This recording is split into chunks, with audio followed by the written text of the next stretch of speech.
Fasting বা উপবাস, আপনারা সকলেই জানেন উপোস করে, বহু মানুষ উপোস করে এবং না খেয়ে থাকা আর কি। তো অন্যান্য নানান ধর্মে রয়েছে, হিন্দু ধর্মে রয়েছে, ইসলামেও রয়েছে। তো এই ফাস্টিং বা এটা শরীরের পক্ষে কিছু কিছু ভালো জিনিস রয়েছে, যার কারণবশতই এগুলো করা হয়ে থাকে। তো এখন আমরা জেনে নেব যে এটা কখন করবেন বা কিভাবে করবেন বা কাদের কাদের করা উচিত নয়। তো আমরা কিন্তু এই চ্যানেলে অবজার্ভার্স ইউটিউবার্স, এই চ্যানেলে আমরা হেল্প ডেস্ক নামের এই প্রোগ্রামটা মাঝে মধ্যেই নিয়ে আসি। এটাই কিন্তু কোনো ওষুধ ছাড়া কি করে আমরা কি কি রোগের কি প্রতিকার পেতে পারি সেগুলো আমি এখানে বলে থাকি। তো আজকে ফাস্টিং বা উপবাস নিয়ে যেটা বলবো, যে নানান ধরনের ফাস্টিং আছে। যেমন হচ্ছে ওয়াটার ফাস্টিং। ওয়াটার ফাস্টিং মানে শুধু জল খেয়ে থাকা, এবং জল খাবেন শুধু জল, মানে জলের মধ্যে কিন্তু নুন বা চিনি এটা মিশিয়ে নেবেন, মানে ওআরএস এর মতো আর কি, সারাদিন করা যেতে পারে। এটা হচ্ছে ওয়াটার ফাস্টিং। এবার অন্য আরেক ধরনের ফাস্টিং এর কথা বলছি, সেটা হচ্ছে যে জুস ফাস্টিং, মানে কোনো ফলের রস। ফলের রসটা কিভাবে, ধরুন যেমন বেদানার রস, মুসাম্বির রস, নানান রকমের ফলের রস, সেটা সারাদিন ধরে খাওয়া হচ্ছে।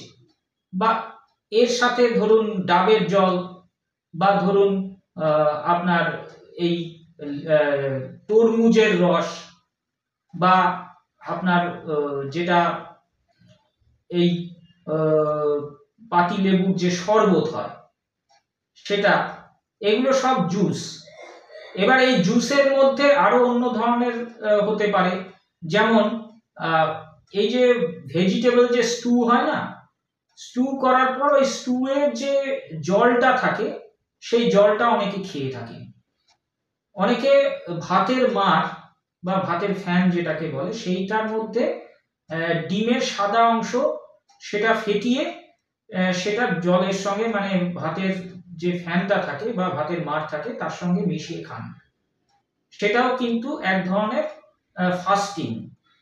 এবার এটা ছাড়া আর অন্য ধরনের, ধরুন মিল্ক ফাস্টিং হয়। মিল্ক ফাস্টিং কিরকম, মানে দুধ খাওয়া হলো কিন্তু দুধটা সরাসরি ডাইরেক্টলি হলো না। ধরুন দইয়ের ঘোল, তো দইয়ের ঘোলটাও কিন্তু আপনার দুধের মধ্যেই পড়ছে, যেহেতু মিল্ক প্রোডাক্ট থেকে আসছে তাই জন্য। এবার ধরুন এটা ছাড়া আপনার দুধের অন্যান্য জিনিসের মধ্যে, যেমন স্মুদি। স্মুদি মানে একটি কলা বা দুটি কলা সেটা দুধের মধ্যে চটকে মিশিয়ে নেওয়া। বা আপনি অনেক জায়গায় জানেন যে পুজোর সময় সিন্নি দেওয়া হয়। সিন্নি কিন্তু ওই ধরনেরই একটি জিনিস, কিন্তু সেটা অনেক ঘন হয়।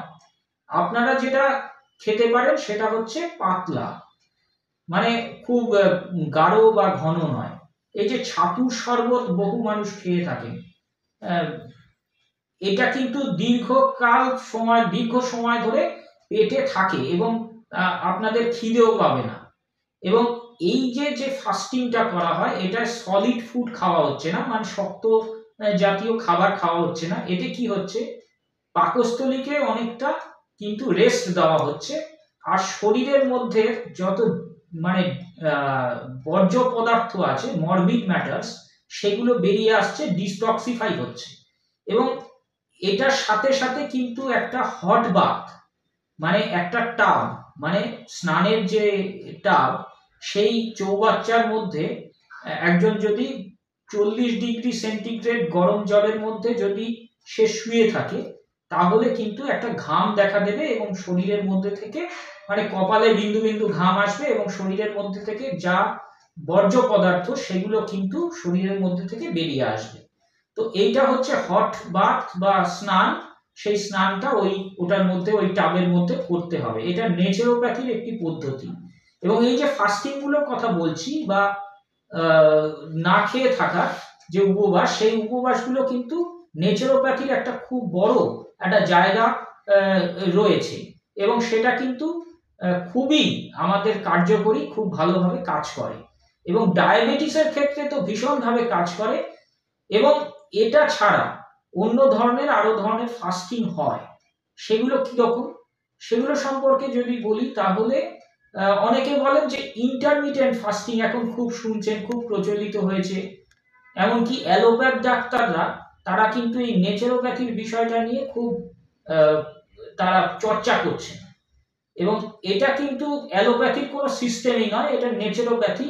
এই নেচারোপ্যাথি মধ্যে যেটা আসছে সেটা হচ্ছে যে ফাস্টিংটা কিভাবে করবেন। ধরুন সকালবেলা আপনি খাবারটা স্কিপ করলেন, মানে ব্রেকফাস্ট স্কিপ করলেন, তো সকালের জলখাবার যেহেতু ব্রেকফাস্ট স্কিপ করলেন, তাই জন্য আপনি ওই একটা দীর্ঘ সময়, ধরুন মোটামুটি 8 ঘন্টা যদি আপনি স্কিপ করেন, তখন কিন্তু আস্তে আস্তে আপনার শরীরে কিন্তু একটা রেস্ট পাচ্ছে। এটাও কিন্তু একটা ডিটক্সিফাই করার প্রসেস। এবং এটা ছাড়া হয় যে ধরুন সকালে ব্রেকফাস্ট খেলো, খুব হেভি ব্রেকফাস্ট খেলো, দুপুরবেলা লাঞ্চটা খেলো, কিন্তু দুপুরের লাঞ্চটা কিন্তু হেভি হলো না, সেটা কিন্তু মধ্যবিত্তের মতো হলো, এবং রাত্রে সে ডিনারকে স্কিপ করলো, মানে অর্থাৎ যে কোনো একটা সময়, মানে দিনের যে কোনো একটা সময় সে কিন্তু স্কিপ করছে, কিন্তু সেটা কিন্তু লাঞ্চ কখনোই হবে না, সেটা হয় সেটা সকালে ব্রেকফাস্ট হতে হবে অথবা রাতে ডিনার হতে হবে। এটা ছাড়া উইকলি ফাস্টিং হয়, সারা সপ্তাহে একদিন সে সম্পূর্ণ না খেয়ে থাকবে, সেটা হচ্ছে উইকলি ফাস্টিং। তবে আমি বলবো একটা জিনিস, যাদের ডায়াবেটিস আছে বা অন্যান্য নানান রকম লিভারের রোগে ভুগছেন বা ইত্যাদি এই ধরনের কিছু হচ্ছে, বা হাই ব্লাড প্রেশার আছে, তারা সকলেই যেটা করবেন সেটা হচ্ছে যে কোনো একটা সময় ফাস্টিং করুন, হয় সকালে নয় রাত্রে, যে কোনো একটা ফাস্টিং করুন। সারাদিনে ফাস্টিং করে থাকবেন না, বা একটা দিন পুরোপুরি সম্পূর্ণ ফাস্টিং করবেন না, তাহলে কিছু সমস্যা হয়। অনেকে গরম দুধের সঙ্গে ডিম মিশিয়ে খায়, সেটাও কিন্তু অনেকক্ষণ পেটে থাকে, এবং ওটা খাওয়ার পর কিন্তু আপনারা একটা জিনিস করবেন, অন্যান্য খাবার কিন্তু স্কিপ করুন, কারণ ওটা কিন্তু আপনাকে ডাইরেক্ট প্রোটিন দিয়ে দিচ্ছে, অনেকটা পরিমাণে আপনার অনেকক্ষণ ধরে পেটে থাকবে। আরেকটা জিনিস মাথায় রাখবেন, যে চা, এই যে আমরা যে লাল চা খাই, মানে লিকার চা, সেই লিকার চায়ের মধ্যে অনেকে নানান রকম মশলা, ধনে গুঁড়ো, জিরের গুঁড়ো বা গোলমরিচের গুঁড়ো, অথবা ধরুন তেজপাতা, বা ধরুন আপনার হচ্ছে দারচিনির গুঁড়ো, বা এই ধরনের লবঙ্গ, এইসব দিয়ে অনেকে খায়। এগুলো কিন্তু খুবই উপকারী, সেটা কিন্তু আপনার শরীরে কিন্তু অনেক নিউট্রিয়েন্টস যাচ্ছে, আপনার ডিটক্সিফাই হচ্ছে, মানে শরীরের মধ্যে থেকে বর্জ্য পদার্থ, মরবিড ম্যাটার্স গুলো, সেগুলো বেরিয়ে যাচ্ছে, খুব উপকারে কিন্তু লাগছে। এছাড়া আরেকটা জিনিস এখন খুব প্রচলিত হয়েছে এবং খুবই ভালো, আমিও রেকমেন্ড করব, যে অপরাজিতা ফুলের যে মানে পাপড়িটা আছে, সেই নীল রঙের অপরাজিতা ফুলের পাপড়িটা আপনি তেজপাতা এবং অপরাজিতা ফুল এই দুটো দিয়ে চায়ের মধ্যে দিয়ে, গরম চায়ে সেটা দিয়ে একটু নেড়ে চেড়ে তারপর ওটা খেয়ে নিন, আপনার কিন্তু দারুণ কাজ করবে, এবং আপনার সারা দিন শরীরে ভীষণ এনার্জি পাবেন। এটা কিন্তু এক ধরনের ফাস্টিং বলতে পারেন, আপনার খিদেও কিন্তু খুব বেশি পাবে না। আরেকটা জিনিস বলে থাকি, যে কফি খান, কফি একবারই দিনে খান, দিনে একবার কফি খেলে কি হবে, আপনার শরীরে কিন্তু একটা জিনিস হবে, যে আপনার যে ফ্যাটগুলো বার্ন করে যাবে।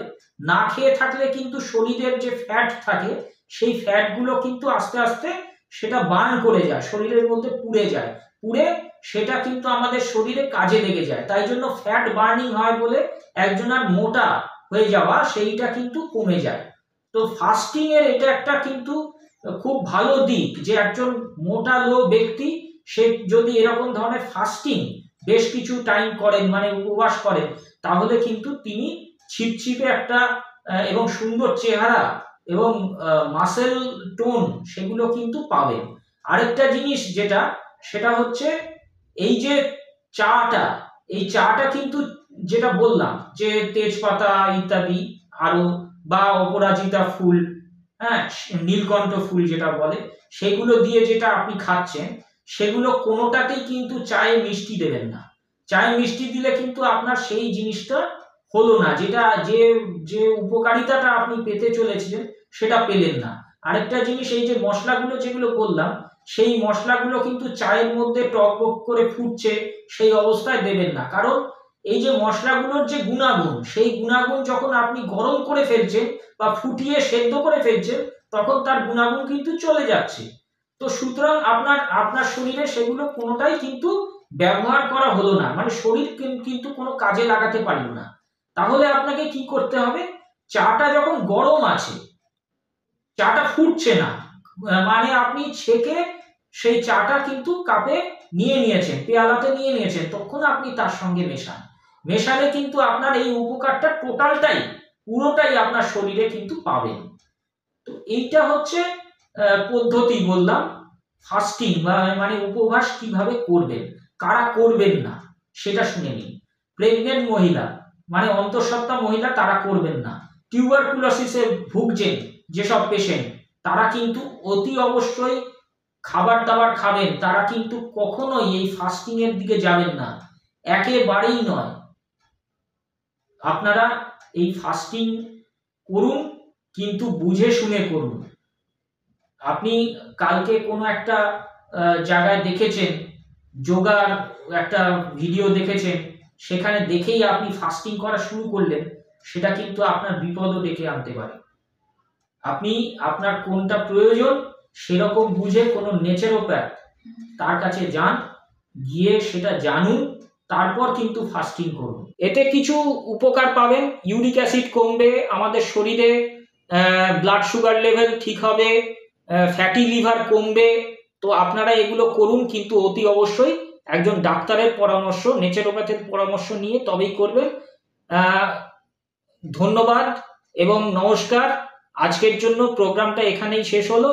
আপনারা হবজবার্স ইউটিউবার্স চ্যানেলকে লাইক, শেয়ার, সাবস্ক্রাইব করে আমাদের পাশে থাকবেন। পরবর্তী প্রোগ্রামের দিকে চোখ রাখুন। ধন্যবাদ, নমস্কার।